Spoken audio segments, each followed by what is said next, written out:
తెలుసో తెలవకనో చిన్న పిల్లలు పైసల నోట్లను జింపిన పొరపాటున మన చేతుల్నే చినిగిపోయిన ఆ నోటును అతికించడానికి సర్వ కష్టాలు పడుతుంటాం.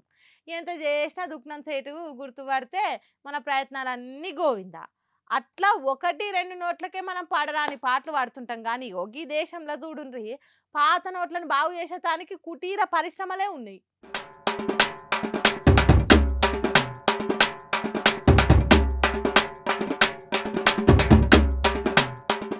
ఓర్నీ కథకున్న వారెతు నోట్లు మొత్తం అక్కరకు రాకుండా ముక్కలు ముక్కలైనా పర్లేదు అన్నట్టు బాగు చేస్తున్నారు కదా. దర్జీ షాప్లో పాత బట్టలకు మాస్కెలేసినట్టు బట్టకి ఇంకో బట్ట అతికేటట్టు కుట్టినట్టు కరెన్సీ నోట్ల కాగితాలను మిషని మీద కుట్టి బాగు చేస్తున్నారు. 30 ఏండ్ల సంది సోమాలియా దేశంలో కొత్త నోట్లను ముద్రించుడు లేదట. దేశంలో పబ్లిక్ లొల్లులు, వర్గాల నడుమ గొడవలు, కేంద్ర బ్యాంకు కేంద్రాలు అడ్డికి పావు షేర్ అన్నట్టు బతుకులు ఎల్లదీశుడు, సర్కారు సక్కదనం లేకుంటావుడు, వీటన్నిటితోని కొత్త నోట్లు ముద్రించుడు కాదు కదా, ఆ ఆలోచన కూడా లేదట. అందుకే ఉన్న కరెన్సీ నోట్లను గీతిరగా పడుకుంటుర్రు. పాత నోట్లు ఎంత పాడైనా జనం టైలర్ దగ్గరికి పోవాల్సిందే. అయ్యా బాబు ముందుగాల మా నోటు కుట్లేయి తండ్రి అని అడుగుతారట. ఓ పిల్లగాడు మిషన్ దగ్గర కూర్చొని కట్టలు కరెన్సీ కట్టలను కూడుతున్నాడు. ఎంతమంది వచ్చి ఇచ్చిండ్రో, ఎన్నెన్ని చినిగిన నోట్లు తెచ్చి ఇచ్చిండ్రో తెలియదు కానీ పెద్ద పెద్ద కట్టలు కుప్పలు కుప్పలు ఉన్నాయి. అమెరికా దేశపోని డాలర్ ఆధిపత్యము, మొబైల్ పేమెంట్లు, డిజిటల్ లావాదేవీలు ఎక్కువైనాయి కదా, అందుకే ఇంత గోసొచ్చిందట వీళ్ళకు. నోటుకి ఎన్ని బొక్కలున్నా ఎంత పాతదైనా నడుస్తుందట. అదే మన దేశంలోనైతే చిన్నగా చినిగిన 2-3 చేతులు మారినా కూడా జల్లదు అంటారు. బ్యాంకులకు ఓన్రి, పెట్రోల్ బంకులకు ఓన్రి అని సలహాలు ఇస్తారు. కానీ సోమాలియా దేశంలో ఎట్లున్నా మంచిదే కానీ చినిగితే కుట్లేసుకుంటే సరిపోతుందట. అంత మంచిగానే ఉన్నది కానీ 20 నోటు కుట్టితే 50 షార్ చేస్తేనే దిమ్మ తిరిగే కథ అవుతుంది. లోకంలో రెక్కాడితే కానీ డొక్కాడనోళ్ళు ఉంటారు. కానీ అసలే లేవలేని పరిస్థితి, శాతగాని పరిస్థితులు ఉన్నోళ్ళకు బతుకు మీద ఆశలే ఉండయి.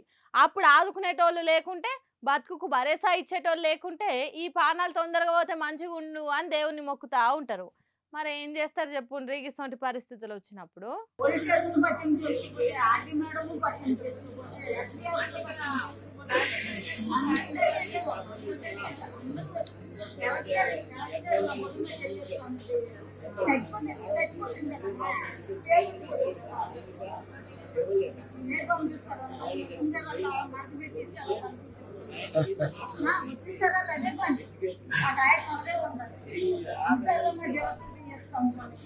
ఎప్పుడు ఇస్తారు? నేను చచ్చినాక మడత పెట్టి నా శవం దగ్గర పెడతారా? ఎందుకమ్మా గోసపడేటోళ్ళని ఇంకింత ఎక్కువ గోస పెడుతున్నారు? సర్కారు పింఛన్ ఇస్తే ఇచ్చింది, లేకపోతే లేదు. అట్లా కాకుండా ఇస్తున్నామని ఎప్పుడు ఎందుకు ఇవ్వకుండా తిప్పించుకుంటా తిప్పల పెట్టుడు ఎందుకు? సాగుదాలకు వచ్చినాం రేపో మాపో అన్నట్టున్నాము. అసలు మాకు ఆసరా కావాలి కానీ ఇదేం పద్ధతి? ఇంతకు న్యాయం అనేది ఉన్నదా భూమి మీద అని చంద్రాల్ సార్ సర్కారును చెంపలు వాయించినంత పనిచేసింది. శవాలకు పెన్షన్ ఇస్తారా చెప్పుండ్రి, దానికోసమైనా చచ్చిపోతాం. మమ్మల్ని పట్టించుకున్న నాదుడే లేదు. పోలీసులు, ఆఫీసర్లు, ఆర్డీఓలు, కలెక్టర్లు చేతులు కలిపి భుజాల మీద చేసి ఫోటోలు దిగుతారు కానీ నెల నెల పెన్షన్ వచ్చేటట్టు ఎవ్వరు చేస్తలేరు. ఎందుకమ్మా మీరు అంతుండి? ఎందుకమ్మా ఈ పెద్ద పెద్ద మాటలు చెప్పే సర్కారులుండి? సాగుదాలకు సర్కారు ఇచ్చే సాయాన్ని రాకుండా చేసి తిప్పల పెట్టేదానికి మీకు న్యాయం ఎట్లా అనిపిస్తుంది? శిశిషి మేము ఎంత మొత్తుకున్న లాభం లేదు అనుకుంటే వెళ్ళిపోయింది. శ్రీకాకుళం జిల్లా గ్రీవెన్స్ కార్యంలో తన కడుపులున్న దుఃఖాన్ని ఎల్లగక్కింది పెద్దమ్మ. పెన్షన్ ఇవ్వకుండా తిప్పించుకుంటున్న చంద్రాల్ సారు ఎంత చక్కగా ఉన్నదో చూడుండ్రి. విజనరీ అంటే మైకుల ముంగట మాటలు చెప్పుడు కాదు, పబ్లిక్ సాధక బాధలు కూడా తీర్చాలి. దాన్ని విజనరీ అంటారు. 40 years ఇండస్ట్రీ అని ఏతులు చేసుడు కాదు, ఈ ముసలమ్మలకు కన్నీళ్ళు రాకుండా చూసుడు. అది చంద్రాల్ సారుకు శాత కాదు కానీ కామెంట్లు పెట్టుకుంటా వీడియోను సోషల్ మీడియాలో తిప్పుతున్నారు వైఎస్ఆర్సీపీ పాటోలు.